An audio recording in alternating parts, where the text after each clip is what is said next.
a regular like bruiser or something, because Aurora will just smash them. And so you have to have something that's going to be able to deal with it in lane wherever it goes. And Akali does fit the bill quite nicely. So let him cook though, because they let him do Varus top. They did. Range bull, And they lock then it in. counter pick to Gnar. This is huge counter pick, individual, but you have to play to it as jungle. Aurelia, you know, we've seen it before, tried to use in the LCS. Sniper tried to do it there with Spooks, actually, who's on screen, was the coach at the time. And look at this. This feels like a throwback, the 4-Pot's boots, because there is so much poke on this other side. Your bot side's also getting shoved in constantly. They almost always know where you are. It's really tough for a J4 who's known for being able to like make early game plays find anything right now. I completely agree with that. That being said, though, Cross world between Vale and Big Cataclysm. First blood to Quid with an outplay and a jungle assist. So let's watch this one more time. Flag and Drag going to be coming through. Looks like it is wide. Yeah, he just flashed back in to try to get the passive auto, I think. And unfortunately for him, Quid just hops out to safety, and definitely a pretty big misplay there from Saint. Knew where the jungler was, mechanically misplayed as well, so kind of pretty big mistakes on all accounts. 1-2 punch. We do see a big bias come through from Dokla. He now has tier 2 boots and Blade of the Rune King, so...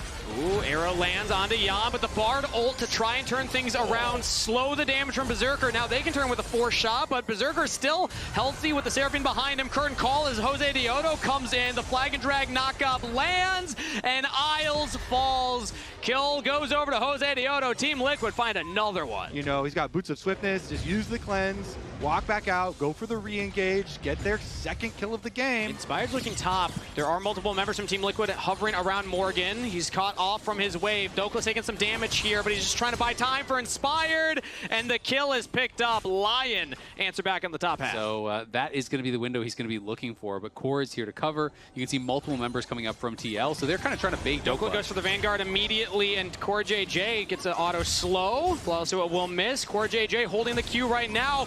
Dokla actually flashes over it and now has Saint in his back pocket. The focus is Morgan. Core JJ keeps him alive. So Yon can try and turn one, but it's disaster for Liquid. LYON find 3. That's why I say it's the most dangerous when the minion wave is right there in front of Aurelia's turret, because Dokla can use the minion wave to from LYON, from Dokla's side.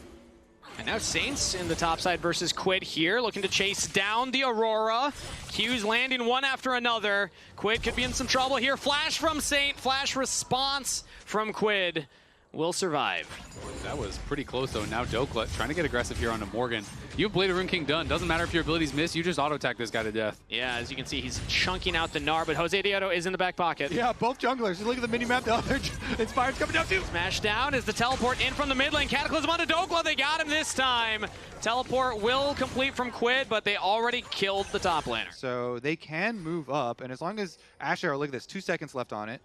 Wait for the next Ash Arrow. If Berserker can fire this, he has a good spot out of vision. Oh, Tempered Fate. They're chain CCing onto the support here. Isles slowed down. Inspired trying to keep him alive. The Cataclysm used onto Isles. 4th shot might be enough, but it does not land. Inspired instead jumps in onto Jose Dioto. Berserker now has a flank angle here as Jose Dioto jumps over the wall away from his team. Deadly Flourish will not land on a Saint right there as Jose Dioto gets out with the Hex Gate. So again, nobody goes down, but we are still scrapping.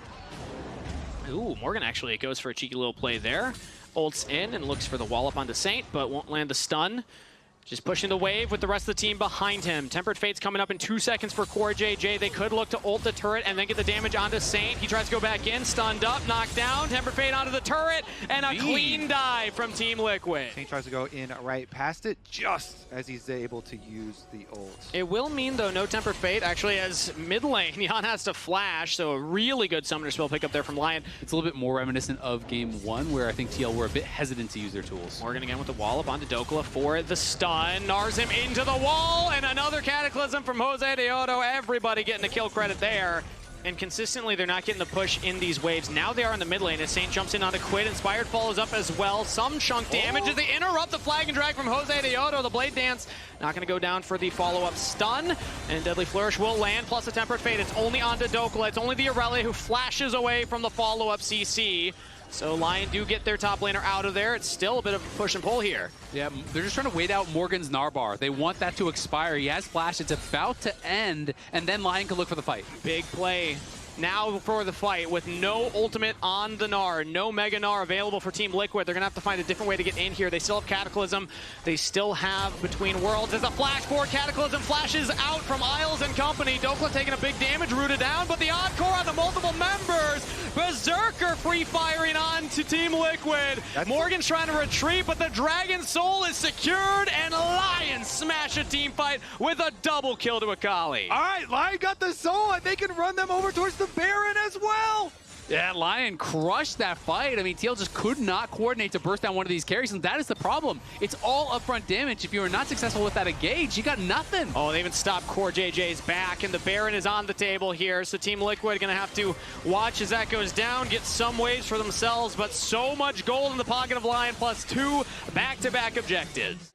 Man, these comms are clean. Yep. These comms are clean. Wait on man XQ. He charges up the Q on the Dragon now. Temper Fate onto Dokla with the curtain call. They're trying to get some slows and some damage down, but I mean, that Seraphine shield just nullifies every tick of damage coming in from Yon. And they were able to delete Quid. The Aurora instantly went down with the flank. Deleting, Yon has to flash away. Dokla with the Vanguard's Edge follows him up. Turret's doing some damage here, but now LYON trying to turn their attention there. Dokla's still taking it up, but he still lives through it all. LYON find 2 kills plus the turret. I'd like to make a prediction. Morgan is not going to carry this game. Yeah. Agreed. I would like to update a previous prediction. Yeah. I like your second prediction more than your first. Although, to your credit, you did say if the Dragon Soul is denied, he's going to carry the game. It was not denied. Yeah. LYON were able to pick that up. If LYON kill the Nexus, I think they'll win the game. A bold prediction. What will he predict next? Yeah. They're looking really good, and I'm predicting this series is going to be going to match point here for LYON. They have the Baron-empowered minion, 2 cannons behind them, and Team Liquid ain't got nothing but a dream to stop this push. LYON showing up here, going 2-1 up in the series. Man, these are really fun games to watch. You know, the game plans from both sides, the attempts at executing here, the team fights, loving the listening on the comms as well.